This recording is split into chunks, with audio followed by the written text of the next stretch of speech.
Hello everyone, good morning. I hope सब लोग बहुत अच्छे होंगे, सबकी पढ़ाई अच्छी चल रही होगी। मेरी पढ़ाई भी ठीक चल रही है और अब तो बहुत कम दिन बचे हैं, मतलब सबके पास ही बहुत कम दिन है। किसी के पास 2 दिन, किसी के पास 4, किसी के पास 10, किसी के पास 20। बट अब जिसके पास भी जितने दिन है ना, जो भी पढ़ा है उसको एक बार अच्छे से रिकॉल कर लो। जहाँ जो चीज़ें भूल रही हैं उनको फिर से पढ़ लो। और पोषण बहुत अच्छा कर लो। मतलब बार बार ये चीज़ हर किसी से सुनने में आ रही है कि पोषण का लेवल थोड़ा सा डीप हो रहा है। मतलब देखो, योजनाएं आप खूब सारी पढ़े हो, बट वहाँ पे कौन सी योजना आ रही है अपन को बिल्कुल नहीं पता।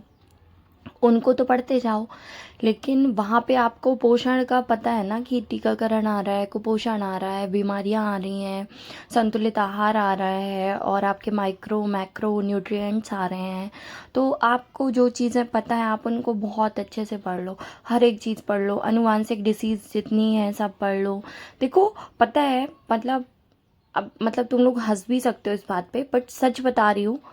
इतने टाइम से अपन पढ़ रहे हैं, इतना सारा पढ़ लिया है, उसके बाद भी कई बार पेपर देते हैं ना, जब अपन टेस्ट देते हैं तो बहुत सिली क्वेश्चन में मिस्टेक होती है। जैसे कि मैं बताती हूँ, अपनी मिस्टेक बताती हूँ कि कई बार पता है क्या होता है कि वायरस वाली डिसीज़ पूछ रहा है और अपन वहाँ पे बैक्टीरिया वाली लगा रहे हैं, जबकि अपन को पता है कि हाँ बैक्टीरिया वाली डिसीज़ कौन सी है, वायरस वाली कौन सी है।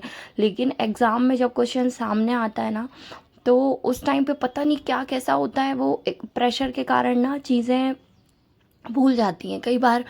मतलब हुआ है मेरे साथ, सच में टेस्ट में ऐसा हुआ है। मतलब इस चीज़ को लेकर के आप मतलब जो भी सोचो, बट मैं बहुत क्लियर बता रही हूँ और सच बता रही हूँ कि वहाँ पूछ रहा है कि कौन सी बीमारी वायरस से नहीं होती है, और मैं लगा के आ रही हूँ कि वायरस से होती है। मतलब ये अभी भी जिन लोगों ने पेपर दिया, हो सकता है किसी ने ये मिस्टेक भी की हो, तो दोबारा देखने में फिर अपन उसको सही कर सकते हैं ना कि क्वेश्चन पढ़ के सही आंसर किया है कि नहीं।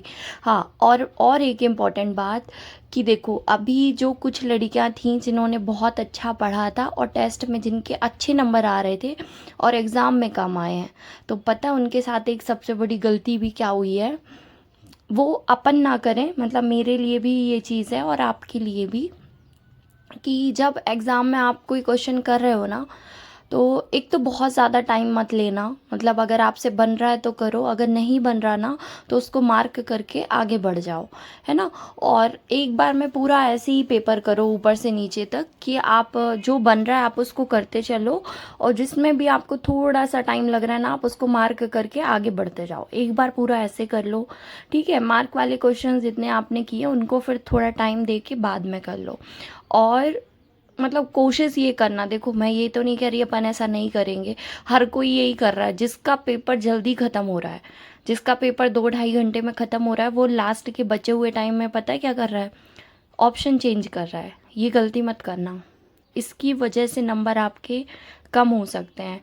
मतलब टेस्ट में अपन ने कई बार किया होगा, मैंने भी किया है। मैंने तो ये गलती टेस्ट में कर ली है, तो मुझे ये बहुत अच्छे से पता है कि जब भी अपन ऐसा करते हैं ना कि एक ऑप्शन पिक करने के बाद दोबारा उस क्वेश्चन को देखते हैं और लगता है कि यार ये सही किया था, कि ये वाला नहीं है वो वाला ऑप्शन है, अगर आपने वहाँ पे चेंज कर दिया तो वो 100% आप वो गलत करोगे। मतलब 10, अगर 10 क्वेश्चन के आंसर आपने चेंज किए ना, तो शायद 2 ही सही कर पाओगे आप उसमें से, बाकी जो आपने सही किए थे उनको गलत कर बैठोगे। तो ये गलती मत करना, है ना। ये गलती मतलब कुछ लोगों ने कर दी है, तो बताने का पर्पस यही है कि अपन से ना हो। मतलब मुझसे भी हो सकती है, आपसे भी हो सकती है। देखो इतने टाइम से प्रैक्टिस में है, अपन टेस्ट दे रहे हैं, सब कुछ कर रहे हैं, टाइम मैनेज हो जाएगा, है ना। और जिन लोगों ने कम टेस्ट दिया है ना, उनको टाइम लग रहा होगा। देखो अब जैसे अभी आ रहा है कि मैथ्स ईजी आ रही है, तो जो लोग रेगुलर मैथ्स कर रहे हैं उनको तो मैथ्स में टाइम नहीं लगेगा, रीजनिंग में भी कम टाइम लगेगा, है ना। तो आपके बचे हुए टाइम को आप ऐसे यूज़ मत करना। मतलब बचे हुए टाइम को आप ऐसे ही यूज़ करना जैसे कि कंप्यूटर अगर कम पढ़ा है तो कंप्यूटर को वापस कंप्यूटर के क्वेश्चन चेक कर लेना, कि रिकॉल करने की कोशिश करना कि कहीं ये क्वेश्चन देखा है क्या, या इसकी थ्योरी के बारे में आपको क्या क्या पता है। तो मतलब वहाँ पे आप करना, मतलब पोषण में मत छेड़खानी करना, पोषण में और सीडीपी में। क्योंकि सीडीपी में भी ऐसा होता है ना कि कन्फ्यूज़न बहुत होता है। अगर आपने एक बार क्वेश्चन समझ के आंसर कर दिया तो उसको चेंज मत करना, ठीक है। ये मेरी मतलब इसको सलाह मानो और अच्छी लगे तो मानो, बाकी आप वहाँ पे तो जैसा अपना ब्रेन काम करेगा अपन वैसा ही करेंगे। लेकिन ट्राई करना, और मैं भी अपने आप से यही कहती हूँ कि वहाँ पे आंसर चेंज मत करना, क्योंकि मेरा पेपर भी पहले हो जाता है 2 घंटे में ऑलमोस्ट कंप्लीट हो जाता है। जब भी टेस्ट दो, अगर जैसे कभी पूरा टेस्ट दो तब भी 2 घंटे में हो जाता है। उसके बाद के बचे हुए टाइम में मतलब मैं ये ना करूँ, मैं अपने आप से ये बोलती हूँ, इसलिए मैं बता रही कि आप भी मत करना, है ना। और जो भी अधिनियम एक्ट यूज़ कट ऑफ कैसा भी जाता है, सिलेक्शन होता है नहीं होता है, वो अपन सब चीज़ें उसके बाद देखेंगे। देखो रास्ते बंद नहीं होते हैं, अगर इसमें नहीं भी होता ना तो इसके बाद भी कोई ना कोई रास्ता होगा। तो इसके लिए टेंशन मत लो, अभी से परेशान मत हो कि किसका हो रहा है किसका नहीं हो रहा है। जिनका हो गया है वो तो मस्त थोड़ा दिन एंजॉय करो, इतने टाइम से कंटिन्यू पढ़ रहे थे, थोड़ा दिन रिलैक्स करो, कहीं घूमने जाना है घूमने जाओ। उसके बाद वापस अगर आगे कोई टारगेट है तो आप उस पर लग जाना, और अगर अभी कोई टारगेट नहीं है तो ठीक है, थोड़ा सा ब्रेक ले लेना चाहिए, उसके बाद कंटिन्यू करना। देखो जिनको जॉब चाहिए, गवर्नमेंट जॉब भी चाहिए, फिक्स है, तो फिर आप अपना पढ़ाई कंटिन्यू करो, है ना। तो अपन इसके बारे में बात करेंगे, मेरा भी पेपर हो जाए थोड़ा सा, मैं भी मतलब सारी चीज़ें दिमाग में चल रही हैं।